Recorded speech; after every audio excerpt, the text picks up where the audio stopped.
14 सालों में 8 स्कैंडल, एक ही सिस्टम। तो क्या ये सिर्फ एक स्टूडेंट की गलती थी या एक सिस्टम फेल्यूर था? रवि अत्री, 3 अलग अलग लीक में यह नाम बार बार उछला। 2023 में 2 लोगों को परफेक्ट स्कोर आया और 2024 में 67 स्टूडेंट्स को perfect score. 2026 same story repeat, फिर से लीक, फिर से एग्जाम कैंसिल। सिकर के एक केमिस्ट्री टीचर को मॉक टेस्ट और एक्चुअल नीट के पेपर में 140 सेम क्वेश्चंस मिले। इन्वेस्टिगेशन शुरू हुई, लातूर तक पहुंची और 12 मई को सीबीआई ने इस केस को हाथ में ले लिया। वही दिन था जब एग्जाम कैंसिल हुई। फिर अरेस्ट शुरू होते हैं। लिस्ट देखकर दिमाग घूम जाएगा। नासिक में पेपर फोटोग्राफ करके सर्कुलेट किए गए। 5 अलग अलग अरेस्ट, एक ही चेन के हिस्से, और इनमें से कुछ लोग खुद एनटीए के पार्ट्स थे। टेलीग्राम के 150 मिलियन से भी ज्यादा यूजर्स हैं एंड टेलीग्राम के फाउंडर पावेल दुरव ने सीधा जवाब दिया है। चाइना के अंदर एक एग्जामिनेशन होती है जिसका नाम है गाओकाओ। चाइना में 1.3 करोड़ स्टूडेंट्स एक ही दिन एक ही एग्जाम देते हैं बिना किसी लीक के, वो भी 10 साल से।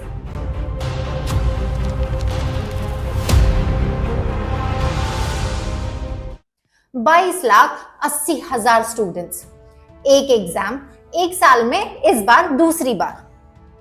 लेकिन ये दिन शुरू होने से पहले ही आउट ऑफ कंट्रोल जा रहा था। तो चलो एक एक करके देखते हैं कि इस दिन में क्या क्या हुआ। सिर्फ वो जो वेरीफाइड है, सिर्फ वो जो मल्टीपल सोर्सेस में कंफर्म हुआ। सोचो, तुम एक ऐसी एग्जामिनेशन की प्रिपरेशन कर रहे हो जिसमें तुम्हारी लाइफ डिपेंड करती है।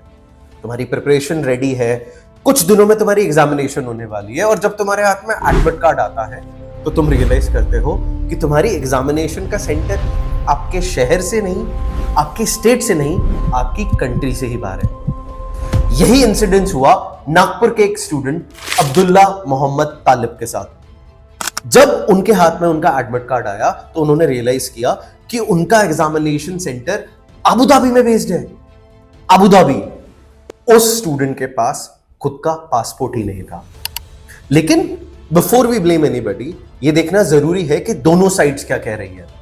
जब एनटीए से इस बारे में बात की गई तो एनटीए ने क्लैरिफिकेशन दिया कि स्टूडेंट ने अपनी डेट बुक कराते टाइम अबू धाबी सिलेक्ट किया था, या फिर उस टाइम पे सर्वर उस बच्चे के अकाउंट से बार बार अबू धाबी का लोकेशन दिखा रहा था। जब स्टूडेंट के फादर से बात की गई, उन्होंने कहा उनका अबू धाबी से कोई रिलेशन ही नहीं है, वो नागपुर के रहने वाले हैं, और उन्होंने गलती से भी अबू धाबी सिलेक्ट नहीं किया। ये सिस्टम का एरर है और इसमें स्टूडेंट की कोई गलती नहीं है। एग्जामिनेशन के एक दिन पहले एनटीए ने स्टूडेंट का सेंटर नागपुर शिफ्ट कर दिया और इन्फॉर्म किया कि 3.2 लाख मतलब 3,20,000 कैंडिडेट्स ने सिटी करेक्शन विंडो को यूज किया, जिसमें 99.5% स्टूडेंट्स को सक्सेस मिली। आपकी लाइफ का एक बहुत बड़ा एग्जाम है और पूरी तैयारी के साथ आप एग्जाम देने सेंटर पे निकल पड़े, और रास्ते में आपने देखा कि एक बड़ा पॉलिटिकल इवेंट चल रहा है जिसके चक्कर में रास्ते सारे ब्लॉक हो रखे हैं। आप जैसे तैसे सेंटर पे पहुंचते हो और आपको पता चलता है कि आप लेट हो। ऐसा ही कुछ हुआ बेंगलुरु में 3 फीमेल कैंडिडेट के साथ, जो आरसी गवर्नमेंट कॉलेज सेंटर पे एग्जैक्टली 2 मिनट लेट पहुंची। गेट 1:30 बजे बंद हो जाता है और उन्हें एंट्री ही नहीं मिली। और एक पेरेंट ने मीडिया को बताया कि सिर्फ 20 मिनट का रास्ता था उनके घर से, जो उस रैली के वजह से 35 मिनट से भी ज्यादा लग गए।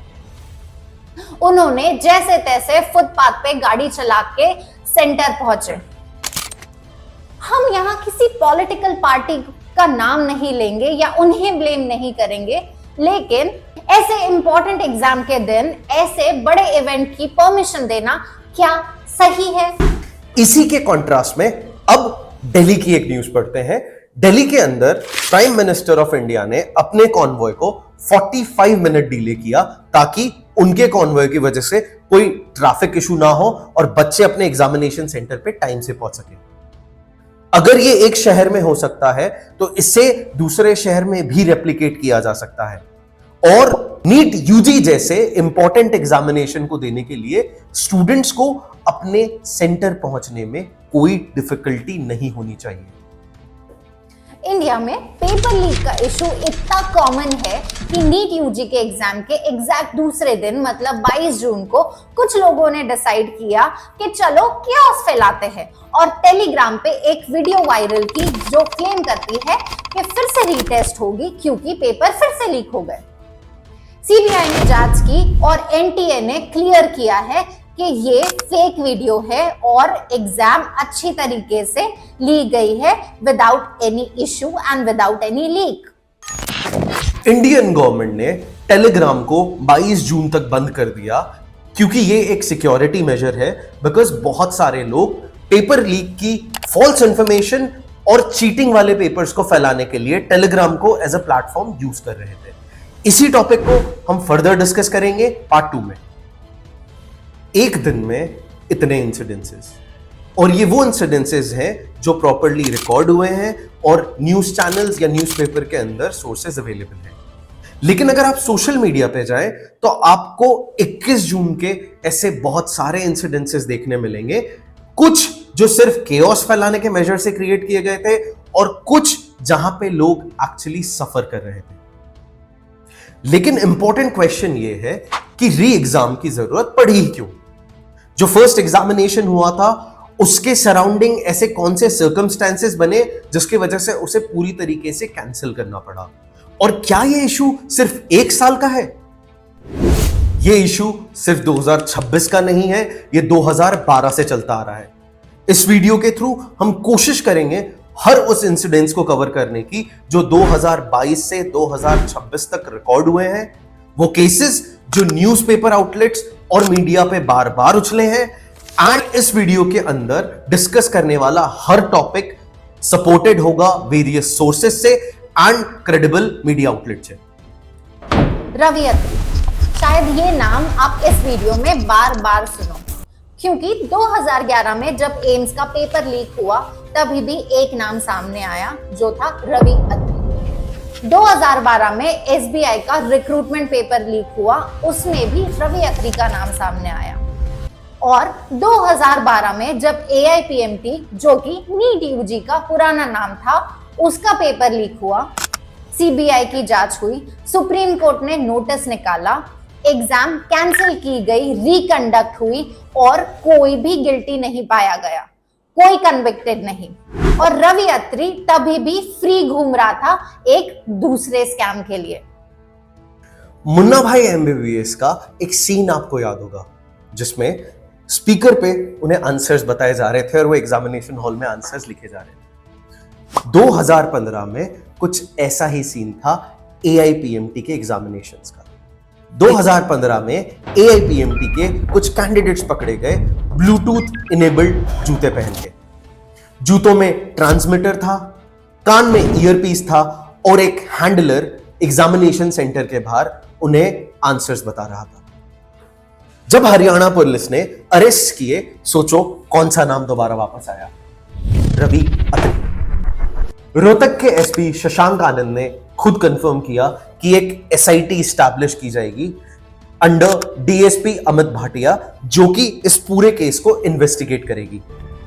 40 से ज्यादा अरेस्ट हुए राजस्थान में, और जब फीस पता चली जो कि चार्ज की जा रही थी इस फ्रॉड के लिए, वो थी 25 से 35 लाख पर कैंडिडेट। ये एक बॉलीवुड मूवी का सीन नहीं था, ये इंडिया के एक बहुत प्रेस्टिजियस मेडिकल एग्जामिनेशन सेंटर का सीन था। एआईपीएमटी में चल रहे इन सारे इश्यूज को बंद करने के लिए सुप्रीम कोर्ट ने 2016 में एक मैंडेट किया, एक नेशनल एग्जाम जिसका नाम था नीट यूजी। एक तरफ देखा जाए तो बहुत ही सही डिसीजन था यूनिफॉर्मिटी के लिए, लेकिन तमिलनाडु गवर्नमेंट को ये मंजूर नहीं था। उनका मानना था कि ये सीबीएसई स्टूडेंट्स को एक अनड्यू एडवांटेज देता है ओवर स्टेट बोर्ड स्टूडेंट जो अपनी भाषा में पढ़ाई करते हैं। और ये इशू आज भी अनरिजॉल्व है। 2017 में एक वर्ल्ड क्लास टेस्टिंग बॉडी बनाने के विजन के साथ बना NTA, national testing agency. Cabinet ने अप्रूव किया और विनीत जोशी NTA के फर्स्ट डायरेक्टर जनरल बने। 2018 में HRD मिनिस्टर प्रकाश जावड़ेकर ने प्रेस कॉन्फ्रेंस में कंफर्म किया कि अब से NTA, नीट और JEE जैसी एग्जाम खुद कंडक्ट करेगी और ये एक वर्ल्ड क्लास बॉडी का विजन है। बट रियलिटी ये थी कि इस वर्ल्ड क्लास टेस्टिंग एजेंसी के पास खुद का कोई भी परमानेंट स्टाफ नहीं था। इसी कारण से उनका paper printing outsource, logistics outsource, centre management outsource, हर एक पोटेंशियल लीक पॉइंट आउटसोर्स था। 2020 में NTA ने खुद कंफर्म किया कि उनके सिस्टम में ह्यूमन एरर होने की पॉसिबिलिटी है। एक स्टूडेंट मृदुल रावत ने अपने रिजल्ट को चैलेंज करते हुए क्लेम किया कि उसके जो मार्क्स आए हैं वो गलत हैं, वो उसकी एक्सपेक्टेशंस के आसपास भी नहीं है। इस टॉपिक पे डायरेक्टर जनरल ने प्रेस कॉन्फ्रेंस की और उन्होंने बताया कि after multiple recheckings there is still confusion on the marks of Mridul Rawat. ये शो करता है कि जब एक सिंगल स्टूडेंट अपने मार्क्स के लिए सिस्टम को चैलेंज करता है तो पूरा सिस्टम डिफेंसिव मोड में चला जाता है और ट्रांसपेरेंसी नहीं मिलती, सिर्फ क्लैरिफिकेशंस मिलते हैं। Cinema is a reflection of our society. ये स्टेटमेंट प्रूव होता है जब 2021 का बिहार प्रॉक्सी रैकेट आप सुनोगे, जहां मेडिकल ग्रेजुएट्स हायर होते थे एक पेइंग स्टूडेंट की जगह एग्जाम के लिए और उन कैंडिडेट की फीस होती थी 10 से 25 लाख रुपए। 2023 की सटल प्रॉब्लम जो इक्वली डैमेजिंग थी, जहां स्टैटिस्टिशियन ने फ्लैग किया कि कुछ सेंटर्स पर ग्रेस मार्क्स का पैटर्न बहुत ही अनयूजुअल था। इस टाइम पे भी कोई बड़ा एक्शन नहीं लिया गया। ये वो समय था जहां सिस्टम को अलर्ट हो जाना चाहिए था, फिर भी कोई एक्शन नहीं। दिसंबर 24 में एजुकेशन मिनिस्टर धर्मेंद्र प्रधान ने अनाउंस किया कि 2025 से NTA सिर्फ एंट्रेंस एग्जाम कंडक्ट करेगा, रिक्रूटमेंट एग्जाम्स नहीं। और एक बात सुनिए, 2025 में भी लीक हुआ था। ये लीक तब तक पता नहीं चला जब तक 2026 के रैकेट का इन्वेस्टिगेशन का बैकग्राउंड चेक नहीं हुआ। 5 मई 2024 पटना के शास्त्रीनगर पुलिस स्टेशन में एक FIR फाइल होती है। पेपर लीक करने वाली गैंग ने कैंडिडेट से 30 से 50 लाख रुपए तक चार्ज किए। पेपर को एक दिन पहले मेमोराइज करने के लिए दिया गया। 4 जून 2024 को रिजल्ट डिक्लेयर होते हैं, स्केड्यूल डेट के 10 दिन पहले, वही दिन जिस दिन लोकसभा चुनाव के इलेक्शंस के रिजल्ट आने थे। कोइंसिडेंस? मे बी, लेकिन टाइमिंग ने सबका अटेंशन खींचा। 67 स्टूडेंट्स को 720 आउट ऑफ 720 का परफेक्ट स्कोर आया। अगर हम 2023 की बात करें तो यह नंबर सिर्फ 2 स्टूडेंट्स का था। 2023 में 2 स्टूडेंट्स और 2024 में 67 स्टूडेंट्स को परफेक्ट मार्क्स आए। यह नंबर अनबिलीवेबल था, जिसकी वजह से NTA से क्लैरिफिकेशन मांगा गया और NTA ने क्लैरिफिकेशन इशू भी किया। 44 स्टूडेंट्स को एक फिजिक्स के क्वेश्चन में एक्स्ट्रा मार्क्स दिए गए क्योंकि NCERT की बुक में उस पर्टिकुलर क्वेश्चन में एरर थी। 1563 स्टूडेंट्स को ग्रेस मार्क्स दिए गए टाइम लॉस कंपेंसेट करने के लिए। इस पर्टिकुलर पॉइंट पे स्टूडेंट्स ने क्वेश्चन रेज किया कि जो ग्रेस मार्क्स का फॉर्मूला है वो पहले क्यों नहीं बताया गया। इसी पॉइंट पे सुप्रीम कोर्ट में केस गया और जस्टिस विक्रमनाथ और जस्टिस संदीप मेहता की बेंच ने ग्रेस मार्क्स को कैंसिल करने का ऑर्डर दिया। 813 स्टूडेंट्स ने 23 जून 2024 को दोबारा एग्जाम दिया। 22 जून 2024 को NTA के डायरेक्टर जनरल सुबोध कुमार सिंह को रिमूव किया जाता है और एडिशनल चार्ज दिया जाता है PK करोला को। CBI की इन्वेस्टिगेशन होती है जिसमें 36 अरेस्ट किए जाते हैं, जिसमें से एम्स पटना के 4 MBBS स्टूडेंट्स, एनआईटी जमशेदपुर का एक civil engineering student Pankaj Kumar शामिल था। एक हाई लेवल कमिटी बनी former ISRO chairman doctor K Radhakrishnan के अंडर। सेंटर ने public examination prevention of unfair means act 2024 बनाया। दिल्ली यूनिवर्सिटी की former education dean doctor Anita Rampal ने एक इंटरव्यू में सीधा कहा, NTA should not exist as it is, we should really decentralise this. और अब बात करते हैं उस रीजन की जिसकी वजह से 21 जून 2026 को नीट यूजी का री एग्जामिनेशन हुआ। 3 मई 2026 को नीट यूजी का एग्जाम होता है। 22,70,000 कैंडिडेट्स इस एग्जामिनेशन में पार्टिसिपेट करते हैं एंड कुछ दिन बाद राजस्थान के सिकर के एक केमिस्ट्री टीचर शशिकांत कुमार एक मॉक टेस्ट को कंपेयर करते हैं नीट यूजी के एक्चुअल एग्जामिनेशन से। 140 से ज्यादा क्वेश्चंस मैच करते हैं। यह बहुत शॉकिंग था जिसकी वजह से राजस्थान में एसओजी इन्वेस्टिगेशन शुरू होती है और यह इन्वेस्टिगेशन लातूर के एक कोचिंग सेंटर तक पहुंचती है जहां पे 45 में से 42 क्वेश्चंस मैच करते हैं। 12 मई 2026 को सीबीआई इन्वेस्टिगेशन लेती है एंड उसी दिन एनटीए ऑफिशियली एग्जामिनेशन को कैंसिल कर देती है। और एनटीए के एक्स हैंडल पे लिखा जाता है कि यह डिसीजन लिया गया है in the interest of students. और फिर न्यूज में आती है बहुत सारी अरेस्ट। जब ये आप पूरा नेटवर्क समझेंगे और अरेस्ट का पैटर्न देखेंगे तो आपका दिमाग खुल जाएगा। डॉक्टर शबनम खैरनार नासिक में अरेस्ट होती है पेपर के फोटोग्राफ लेके सर्कुलेट करने के लिए। पीवी कुलकर्णी पुणे के एक केमिस्ट्री प्रोफेसर जो दयानंद साइंस कॉलेज लातूर में पढ़ाते थे, एनटीए की क्वेश्चन सेटिंग कमेटी के पार्ट थे। मनीषा संजय हवलदार जो एज ए ट्रांसलेटर काम कर रही थी नीट यूजी के पेपर का ट्रांसलेशन करने के लिए, उन्होंने फिजिक्स के क्वेश्चंस को याद किया और आगे जाके उन क्वेश्चंस को शेयर किया। और सोचो, लातूर के एक कोचिंग इंस्टीट्यूट के ओनर शिवराज मोटेगांवकर को 23 अप्रैल को ही नीट यूजी का पेपर मिल चुका था। सोचिए ये चीटिंग का स्कैंडल किस लेवल पे था। एनटीए का अपॉइंटेड सब्जेक्ट एक्सपर्ट जो खुद क्वेश्चन पेपर सेट करने की प्रोसेस का पार्ट था, वही लीक का सोर्स था।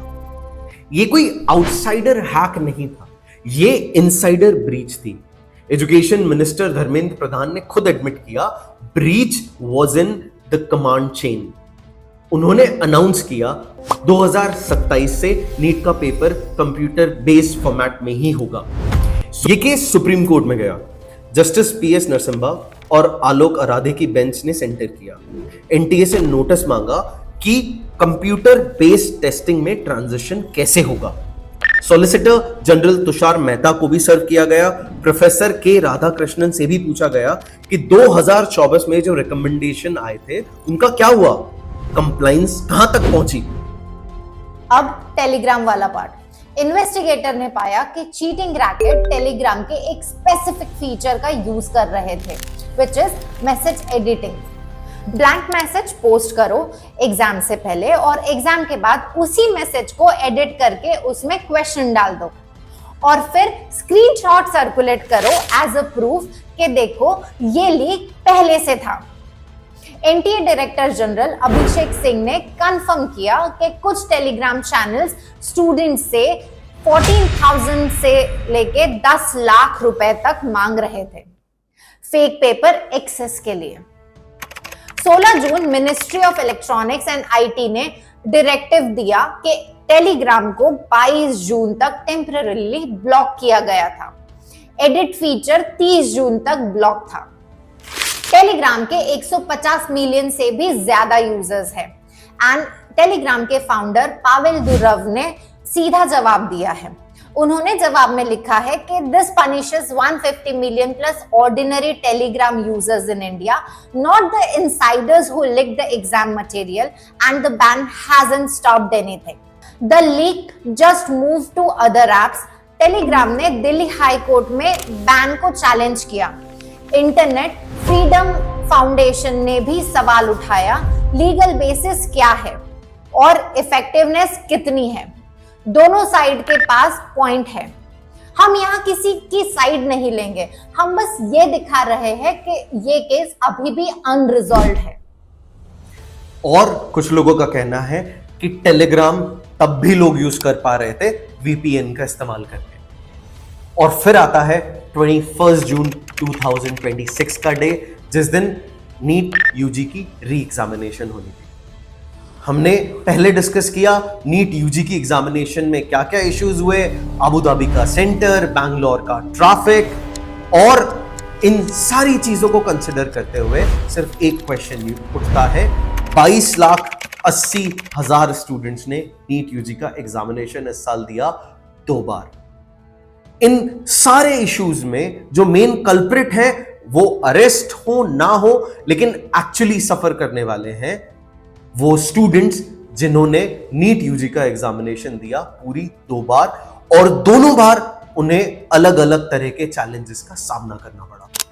तो क्या एक नेशनल लेवल की एंट्रेंस एग्जामिनेशन को कंडक्ट करना इतना मुश्किल है?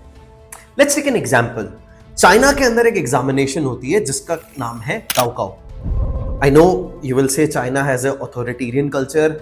मैं कंपेयर नहीं कर रहा हूं, I am just raising a fair point, जहां पे चाइना की गाओकाओ एग्जामिनेशन के अंदर जो नेशनल लेवल पे होती है 1.3 करोड़ बच्चे पार्टिसिपेट करते हैं।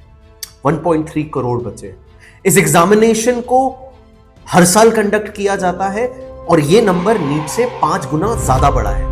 अब बात करते हैं कि एग्जामिनेशन कंडक्ट कैसे होती है। पेपर का ट्रांसपोर्ट पूरी पुलिस सिक्योरिटी के साथ होता है, एस्कॉर्ट के साथ, जैसे कोई स्टेट सीक्रेट ट्रैवल कर रहा हो। एंड उनके लिए ये एग्जामिनेशन स्टेट सीक्रेट से बड़ी चीज है। एग्जामिनेशन सेंटर के आसपास नो फ्लाई जोन डिक्लेयर किया जाता है, नो ड्रोन्स, नो हेलीकॉप्टर, सब बंद। हम क्या करते हैं, हम टेलीग्राम रोक नहीं पाते और हम पॉलिटिकल पार्टीज की रैलीज को परमिशन देने से भी रोक नहीं पाते।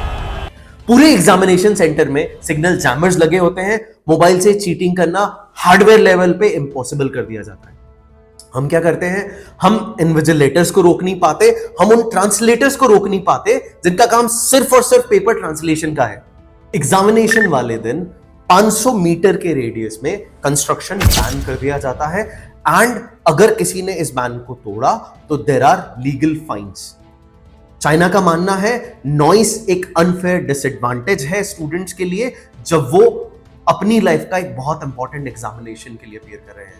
हम 22 लाख स्टूडेंट्स के लिए ये इंश्योर नहीं कर पाते कि जब वो अपने घर से एग्जामिनेशन सेंटर जा रहे हैं तो उन्हें ट्रैफिक नहीं मिलेगा। चाइना ने ये एक्सीलेंस इसलिए हासिल नहीं की कि वो एक रिच कंट्री है। चाइना ने ये एक्सीलेंस इसलिए हासिल की क्योंकि उनका मानना है गाओकाओ एक सेक्रेट एग्जामिनेशन है, एक स्टूडेंट की मेहनत बहुत ज्यादा सेक्रेट है। जब एक स्टूडेंट अपनी लाइफ के 2 साल निकाल के एक ऐसी एग्जामिनेशन के लिए प्रिपेयर करता है जो डिसाइड करेगी कि उनका फ्यूचर कैसा होगा, तब ये चैलेंजेस आना अनफेयर है। उन स्टूडेंट्स का 2 बार एक ही एग्जामिनेशन के लिए अपीयर करना अनफेयर है।